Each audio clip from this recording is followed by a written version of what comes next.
Hello, welcome back to the Dash Show. This is Michael Nicola. Today's topic is a risque one. It's legalizing prostitution. What happens is the government is trying to legislate morality, and especially when it comes to human rights, not only prostitution, marijuana as well, euthanasia, abortion. Prohibition simply doesn't work. It has been tried before, and it had very bad consequences. Not only prohibition doesn't work, but also it breeds crime. And for this particular issue, it also has some healthcare aspects. This and much more in today's show. Please watch and enjoy.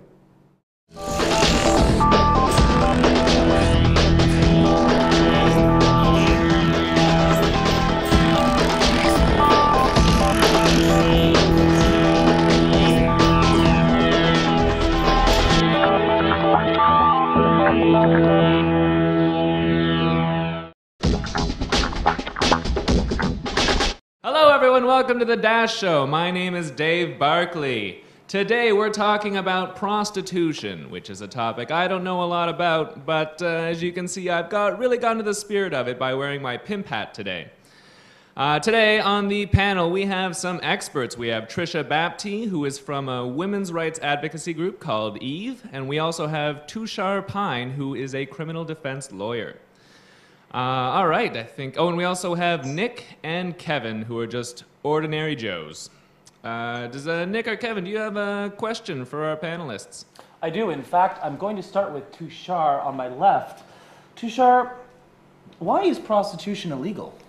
Well, actually, Nick, prostitution itself is not illegal. The act of prostitution is legal. However, It is the acts surrounding prostitution that are illegal. Like, such as? Such as communicating for the purpose of prostitution. So, for instance, walking up to someone on the street and having a discussion about soliciting their services, running a bawdy house, in other words, running a place where you regularly meet your customers for paid sex, and living off the avails of prostitution, meaning basically pimping type activities, or anyone who works for someone in the prostitution field and they make their living off of the money that the prostitute earns. So if the prostitution itself isn't illegal, then why is everything around it illegal? Well, Nick, that's a very good question, and that is right now what is being argued, or has been argued, in the Ontario Court of Appeal. There was an application brought by 3 women challenging the constitutionality of some of the prostitution laws, and their argument was that these laws, they directly, how do I put this? Security of the person. They're saying essentially these laws endanger their ability to work in the field of prostitution. Now, if I read Now magazine, or several other magazines that I regularly pick up if I'm on the Metro or anything else, I flip to the last few pages, as I tend to do, because that's where all the good photos are. But is that not solicitation? And how is that considered legal in the context of how you described, soliciting on the street is illegal, the actual act of prostitution itself is not? Well, the short answer is what you see in the magazines, it's not solicitation, because those ads, or at least the ones I've seen, none of them come right out and advertise sex for money. They tend to advertise other services such as massages or escort services. They don't mention anything about sex. The other component is the law as it stands now, communicating for the purpose of prostitution has to be done in a public place. So for instance, if you're driving along a particular street that's known to have prostitutes standing around and you engage in a conversation there, then that would be captured by the existing laws. Okay. Now in terms of legalization and the pros and cons of, Trisha, I understand that you are an opponent of legalization. Perhaps you and Tushar could explain to us the pros and cons, or at least the different perspectives in terms of legalization of prostitution. Well, we need to remember that there's actually three ways of dealing with it. One is complete decriminalization, like New Zealand did. One is legalization, that would then give men endorse and stand alongside the right that men have a right to purchase sex. Or there's what's called the Swedish model, which is to decriminalize the women, decriminalize the sold, and actually criminalize the purchase of sexual services. So when we're talking about this, we need to remember that legalization is not the only model, and legalization is a different model than decriminalization, which is a different model from the Swedish model of law. And I think it's really important to make sure that we have a clear understanding of the three different models we're talking about. Tricia, of the three types that you've just discussed, which do you think would be a preferable model for Canada in the case that the government decided that some action needed to be taken on this? I think it's really important to remember that action does need to be taken.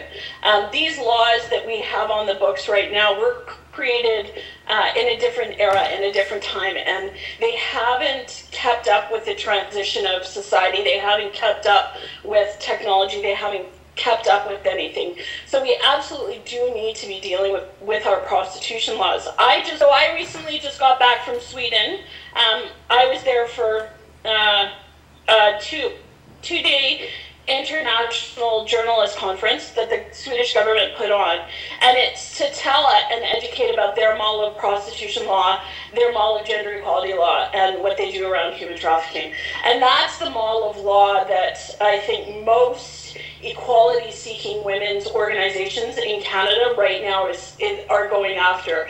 And that's a model of law that looks at prostitution through a very gendered lens and realizes that women, just by our very gender, are oppressed, and that it's actually the systemic reasons surrounding that gender inequality that funnel women into prostitution. And there's actually no right of men to be able to purchase sex. So what they did is looked at prostitution through that gendered lens and came to the conclusion that prostitution is actually a deterrent to women's equality, and it directly impedes how women can operate in a society. So they decriminalized the women. They realized that women were in prostitution because of varied and layered systemic problems, and that men actually did not have a right to purchase sex, that was contrary to a society rooted in gender equality. And so that's the model of law that we push for. And I have to state that in Canada, we really need to be aware of the colonialistic practices that are still at play here in Canada. And we need to be listening to the voices of marginalized women and predominantly Aboriginal women here in Canada. And Aboriginal women have clearly stated that this is the model of law that they want, that they see prostitution as the actual colonization of Aboriginal women's bodies. So NWAC, the Native Women's Association of Canada, as well as AWAN, the Aboriginal Women's Action Network here in Vancouver, as well as other organizations, have very clearly come out in support of the Nordic model of law as the appropriate way to deal with prostitution here in Canada, specifically for Aboriginal women who are grossly overrepresented in street prostitution. And there's an epidemic right now of violence against women or violence against predominantly Aboriginal women here in Canada. And we need to remember that when we're talking about prostitution and the laws, it was never the laws that beat and raped me and my friends. It was never the laws that killed us. It was men. And so it's men's behavior that we must be standing up to. It's not the location we were in that was unsafe. It was the man we were in that location with that made us unsafe. And those are some of the things that we really need to be thinking of when we're talking about prostitution here in Canada. Tricia, obviously, the history of prostitution is littered with horrible stories of this nature. In terms of now figuring out a way for the government of Canada and Canadians, despite what you say in terms of the laws being able to have a positive effect, what about, and I'm going to just start with you, Tushar, can the Swedish model, as Tricia describes it, be implemented in Canada? Is that something that the legal community could institute? Well, I don't think, Nick, it's so much a question of whether the legal community could institute something like that as it is a question of what society is prepared to accept. These are major social changes, and it's not for lawmakers to make law without, until society has deemed that it's an appropriate change in our society.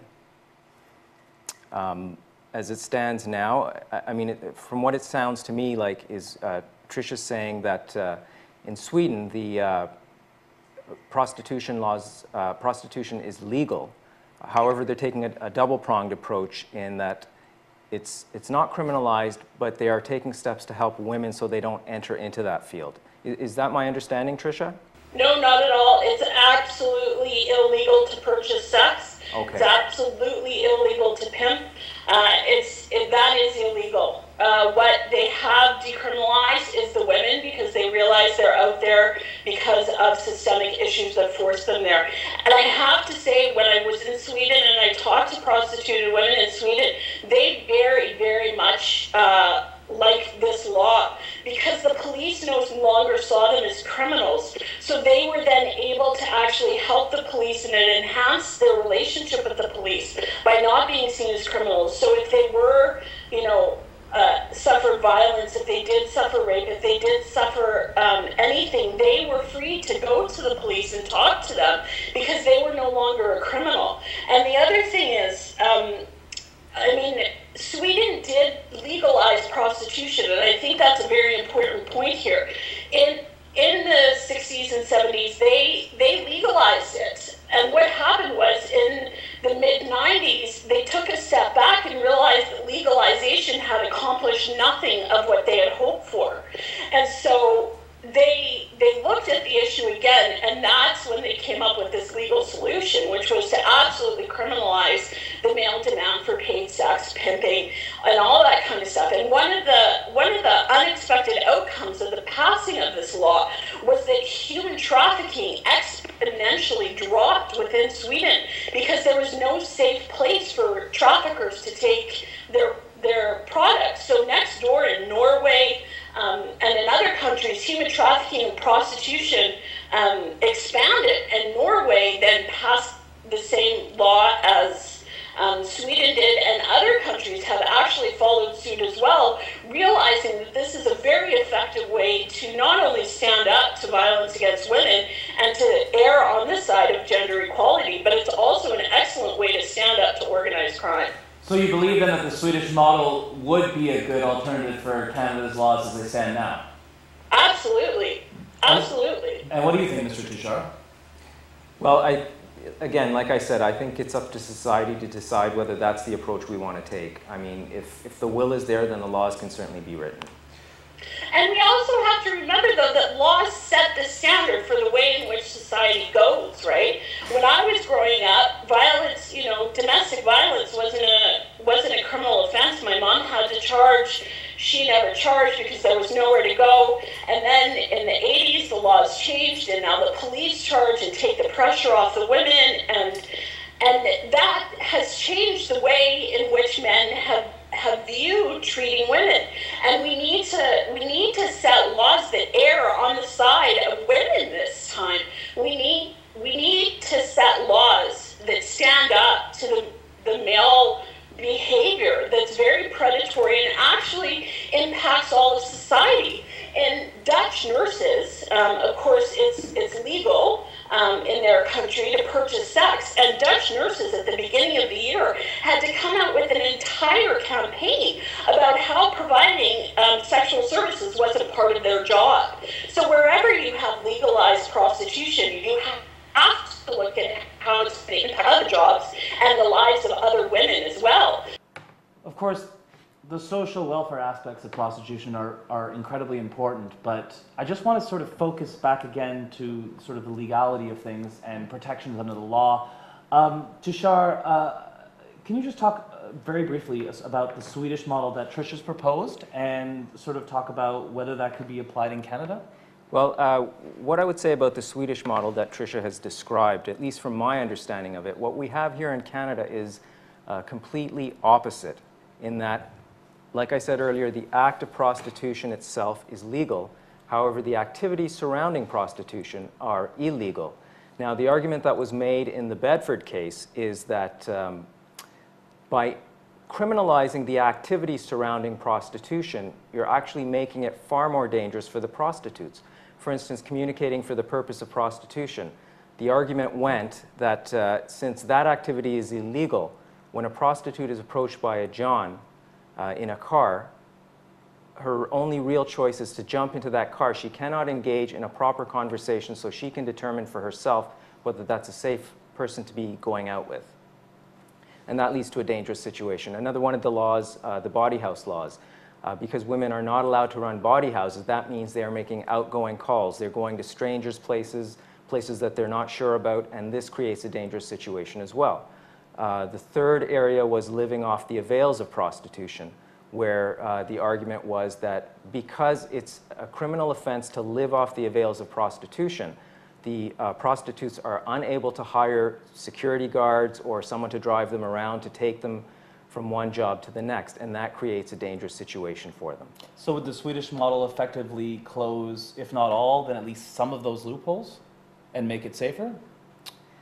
Well, so the Swedish model, from my understanding, is that the act of prostitution itself is illegal. However, only the customers can be charged. I think that's what Trish was describing, so that if a prostitute and her John are caught, the John will be charged, the prostitute will not be charged. I do agree with Trish on this point in that when the laws are applied, you may have a John who's charged with communicating for the purpose. He's charged once, he's embarrassed, they probably send him to some sort of John school, and that's the last time you'll see him in the system. For the prostitutes who are engaged in prostitution, they're charged over and over and over again.